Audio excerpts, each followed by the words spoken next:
This Keloland Living segment is sponsored by Lewis Drug, your first stop for exceptional pharmacy services.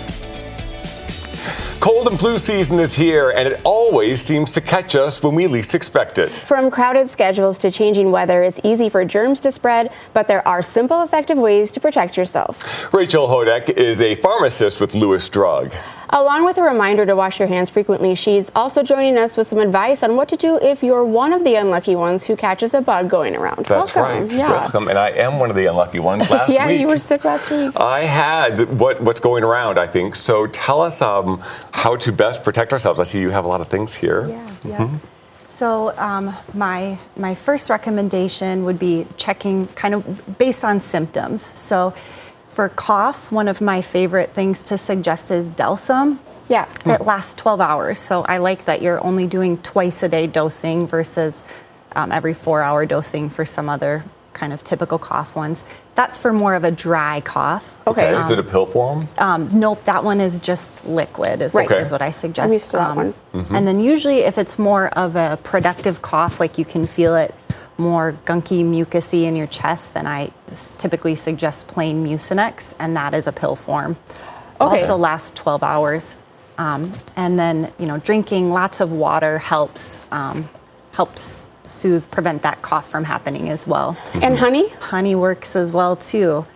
Even most adults, I suggest 2 teaspoons of honey would be good at helping soothe the throat and help with cough. So when you're looking at these products, we see the maybe more common brand name, but if you're looking for, you can do generic too, just looking for that, either guaifenesin or whatever that. Yep, guaifenesin or dextromethorphan is the Delsum. You guys have to know a lot of words. Yeah. Right? Okay. Well, one thing that I definitely worried about was mixing them. Are there certain ones that you should not mix, and are they okay to mix? Yeah, one thing I like to remind people is there's a lot of products like the Theraflu or Tylenol cold and sinus. They have Tylenol in it. So I will often suggest people take Tylenol if they need to for headache, fever, that sort of thing. But I just want to make sure they're not mixing it with another cold product that already has Tylenol in it, because we can quickly reach too high of levels of the Tylenol. Okay, so when you're dealing with cold symptoms like fevers and muscle aches, that's where you do want to watch for the acetaminophen or ibuprofen, but just make sure that you're not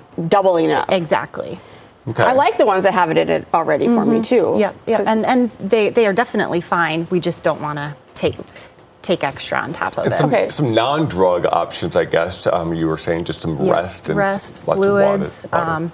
Humidifier. Sometimes I'll suggest like ice chips are good for helping soothe sore throats. That also helps hydrate.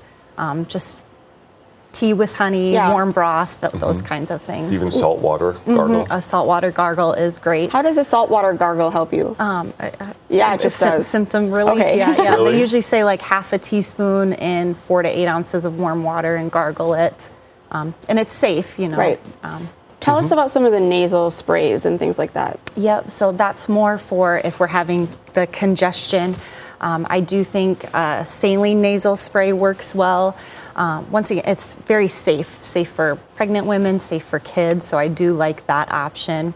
And then a neti pot works great as well to help if we've got lots of gunk in our nose too, helps with those kinds of symptoms. Yeah, I see Vicks even has the nasal spray, but they also have like this little thing that you can put into your tub, and it kind of puts the vapors. Yes, and it really makes the whole tub full of those vapors, and it clears you out. I tried that. Yeah. That was very helpful. I always wonder if things are ever better in certain forms. I don't know why I have myself convinced that a liquid or something that dissolves in my water is going to get to me faster than a pill form. It might just be in my head. Well, it might be. Okay. No, I think it might be faster. I don't know how much faster it necessarily would be, but if you're enjoying drinking something, that's just one more way you're getting fluids in, which I think is always helpful. Right. And is it a myth that vitamin C or vitamins can help, shorten? Vitamin C can help. That's not a bad option to try too. Okay, good. Should you be doing it right when you get sick or always? I usually suggest just when we're getting sick. I don't know if people necessarily need it all the time. Yeah. Okay. Yeah. And how long does a person stay contagious during this period? That's a good one. Yeah. Usually I suggest we need to be fever-free for at least 24 hours. And fever-free means not with the use of something that lowers the fever. So no Tylenol, no ibuprofen, and you're still fever-free for 24 hours. And then as long as we're not still, coughing, that can be if we're actively coughing, that can be a sign that we're still sick. But usually it's the fever-free is where but if you are fever-free but actively still coughing, you might want to consider you still staying might home. want to consider staying home. Okay. Right, and people in the house will still possibly get sick. I mean, I know my husband is sick now today. So, Oopsie, sorry, Marky. Yeah, I don't know if there's even a way to prevent that other than just, staying completely away from them, I guess. Yeah, hand washing and just doing the best you can. Right. That's always the thing with kids, too. It's like you have to help your kids when they're sick, and so then you're probably going to get it. You can't just stay away, right? Right. Sometimes it would be a little bit nice. Right. So when you're just starting to get sick, should you have all this stuff kind of on hand? Does it last for a while, or would you recommend They usually last a couple years. It's not a bad idea to go check with your pharmacist, and they can help make a personalized recommendation based on your symptoms specifically. There are certain drug interactions as well.